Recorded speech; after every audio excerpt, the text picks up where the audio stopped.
Seterusnya kita ke Bumi Kenyalang. Antara fokus hari ini, usaha Kerajaan Sarawak memperkasa aset dan kelengkapan Sarawak Coast Guard dalam mempertingkat keselamatan maritim negeri tersebut. Perinciannya kita bersama Vanessa Mering. V, silakan. Ya, terima kasih Nurul. Sarawak sedang berusaha untuk memperoleh 3 lagi kapal peronda laju bagi membolehkan Sarawak Coast Guard, Pasukan Kawalan Keselamatan Maritim Negeri menjaga Taman Negara Marine dan sumber asli di perairan negeri ini.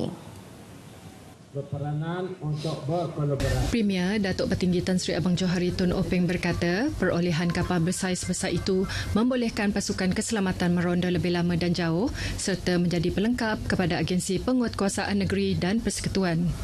Perolehan kapal peronda laju kelas pulau ini juga merupakan inisiatif signifikan Kerajaan Sarawak selaras dengan objektif post-COVID-19 Development Strategy iaitu PCDS 2030 dalam meningkatkan kawalan keselamatan pesisiran pantai dan memelihara alam sekitar ke arah Sarawak negeri maju berpendapatan tinggi pada tahun 2030.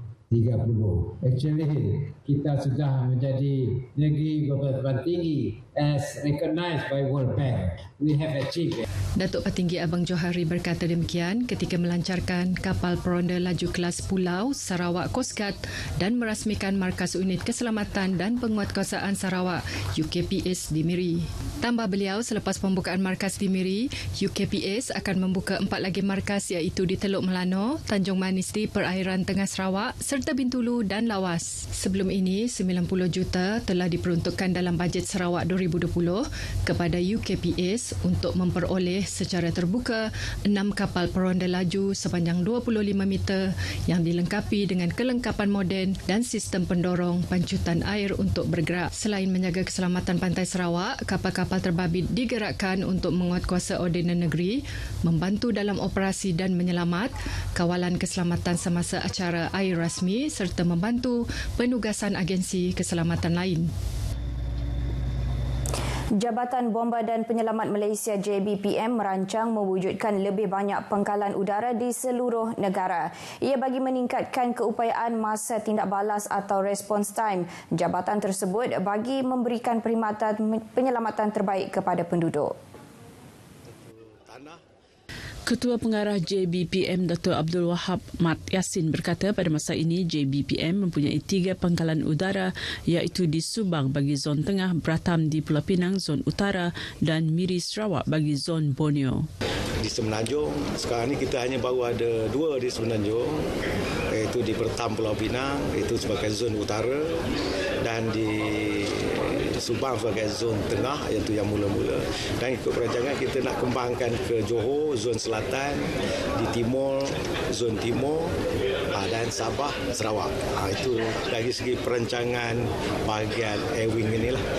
Perolehan pesawat juga katanya telah diangkat untuk pertimbangan kerajaan melibatkan 4 buah pesawat, 2 jenis MI dan 2 lagi pesawat Agusta.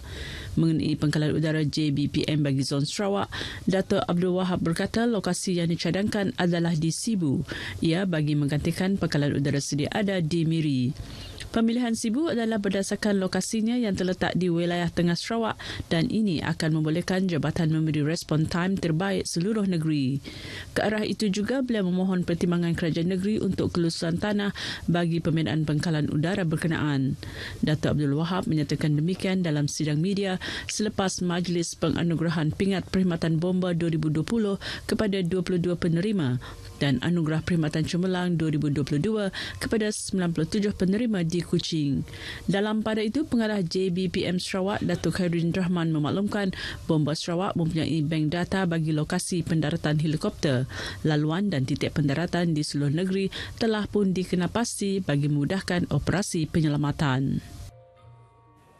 Bintulu telah melalui proses pembangunan melalui perindustrian minyak dan gas bermula awal tahun 1980-an sehingga kini menjadi antara sebuah kawasan perindustrian yang terbesar di Sarawak. Menurut Timbalan Menteri Infrastruktur dan Pembangunan Pelabuhan, Datuk Majang Renggi, perubahan tersebut harus direbut dan dinikmati penduduk agar tidak ketinggalan dari arus pembangunan. itu kita nak berubah. Laban dunia dia tu berubah. Lebih lagi kita ke dia ada Bintulu itu nyangka ada pedak orang ada benar bukai kita itu Bintulu lagi berubah dah. Laban kuasaan bawa Menua Sarawak kita hidup saya Menua Sarawak kita. Bintulu dipilih orang jadi siti kuasaan kuasaan industri. Kuasaan industri pemadu ibu saya di Menua Sarawak. Beliau yang juga adun sama laju menambah semakin banyak kilang perindustrian yang telah dan akan dibangunkan khususnya di kawasan Kidurong dan Sama Laju. Justru penduduk Bintulu khususnya generasi muda harus mempersiapkan diri dengan pendidikan dan kemahiran bagi mengisi setiap peluang pekerjaan serta perniagaan. Datuk Majang menyatakan demikian semasa berucap pada majlis bersama komuniti sempena sambutan 60 tahun Sarawak Merdeka di Rumah Galin, Jalan Bintulu Miri.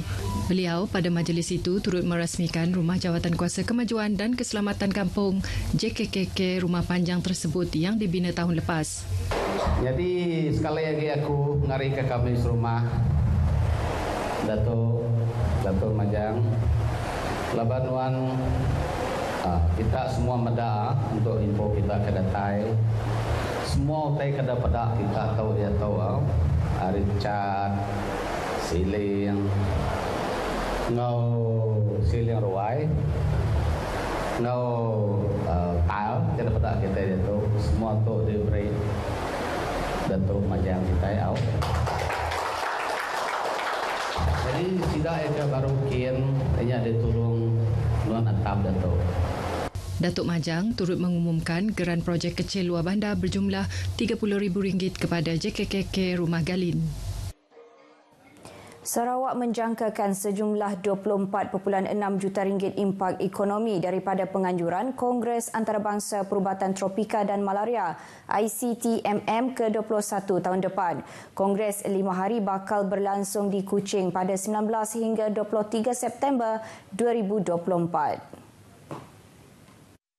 Business Event Sarawak dalam satu kenyataan berkata daripada jumlah itu 13.4 juta ringgit dijangka diperoleh daripada perbelanjaan langsung peserta Kongres. Acara itu juga akan mewujudkan 1,952 peluang pekerjaan. Ketua Pegawai Eksekutif Business Event Sarawak, Emilia Roziman berkata, pihaknya bekerjasama rapat dengan Jawatan Kuasa Kongres untuk mencapai matlamat yang diinginkan. Ia mengambil kira Malaysia dan Borneo merupakan legasi model untuk acara perniagaan. Melalui penganjuran Kongres itu juga akan menyumbang kepada kemajuan perubatan tropika Malaysia dan Asia. Pada masa sama, akan meletakkan Sarawak sebagai hub terkemuka bagi kerjasama saintifik dan perubatan. Dengan tema tindak balas global dan penyelidikan antara disiplin ke arah menghapuskan penyakit tropika atau Global Responses and Interdisciplinary Research Towards Eliminating Tropical Disease ICTMM 2024 dijangka menarik lebih 2,000 peserta antarabangsa. Perkongsian itu tadi mengakhiri berita dari Sarawak. Dengan itu, salam Malaysia Madani dan kita kembali bersama Nurul untuk perkembangan berita seterusnya. Silakan Nurul. Vanessa Mering, terima kasih atas perincian dari Sarawak itu.